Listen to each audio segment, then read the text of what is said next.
also a fiscal on your Right. side, right? Right. So it would still also meet parents. Right. Okay. All right? House Bill 945.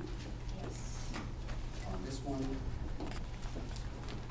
we do have a conference draft for your review.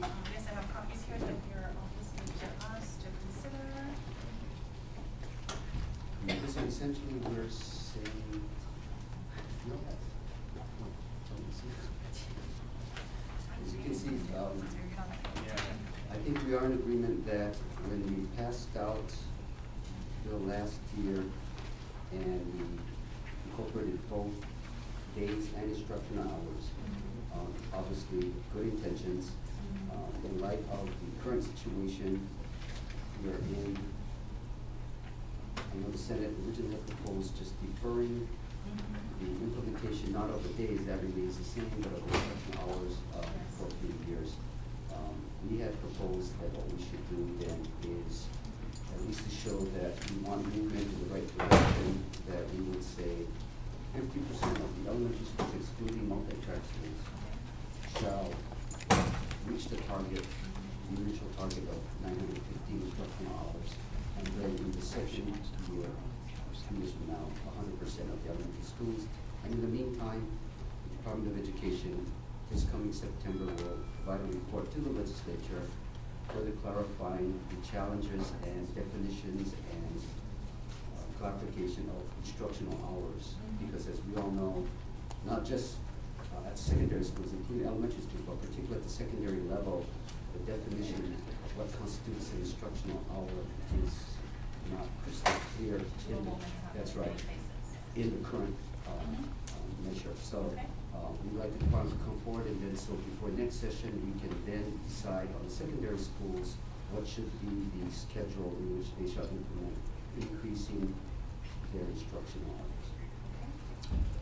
Well, I definitely think, we could come a long way in a week.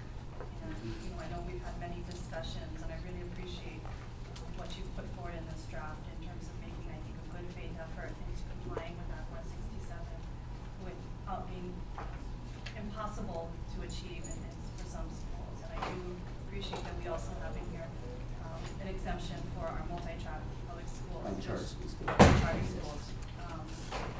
Given the facilities and scheduling challenges they've already faced, again, but should know that 3 out of 14 can't be up to this.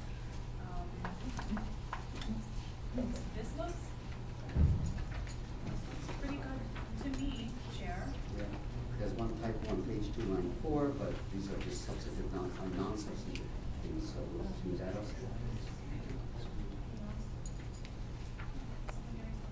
Right, so in this one, just to clarify, secondary schools would be postponing implementation of Act 167 until the 2014-15 school year, right? So there would be time for secondary schools to, again, like the report that's going to be due in September, perhaps re-look at what constitutes instructional time, especially at the secondary level, and take a look at compliance for them in the out years. And you also have in here, I understand, which I think is a very good idea and came up in our discussions, the ability for the Board of Education in its discretion to grant waivers to any individual school who may face challenges with both the days requirements and the hours requirements as well. I think we've both been made aware of some of the challenges HANA experiences, for example, and it may be an unusual circumstance that warrants the board taking a closer look at whether or not they should be granted a waiver of the provision. So I think that's also a very good thing that you have in here. And it also does require constant reporting, as we had originally put in here, by the Department of Education, the governor, and the various collective bargaining units on how we're going to make good faith efforts to make full implementation of that 167 going forward. So this looks good to me, Chair.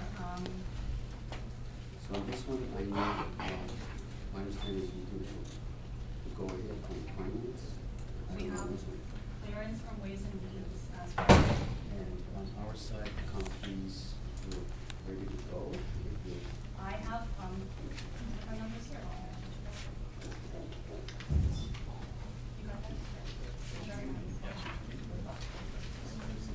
All right, Chair, before we take up 9:45 for a vote, I do have, Co-Chair Baker here for 806. Would you mind if you jump back one and take the vote on that measure?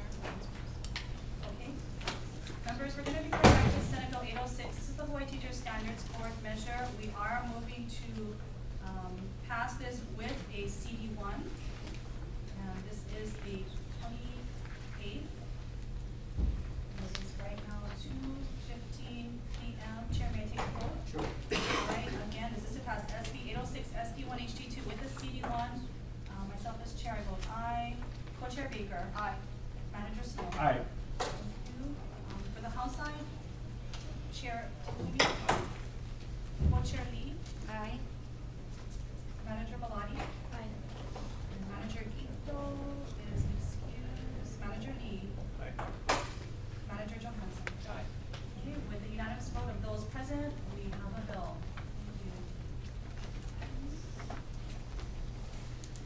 Thank you. Sign it. Ross, this is a draft. Okay. Good. Okay, so going back now to HB 945, we do have clearance. I have reviewed it, and the members have reviewed it. Very good. Want me to take a vote? Okay, we're voting on House Bill 945, House Draft and Senate Draft 1, Conference Draft 1, April 28 at 2:15, Hawaiian Standard Time. Go on for the House, it is, so let's co-chair, aye, co-chair Lee, Aye. Humphrey Baladi, Aye. Humphrey Hart, Aye. and Humphrey Johansson. Aye. Thank you, and for the Senate, Chair Takula. Aye. Co-chair Kidami. Aye. And Member Ishihara.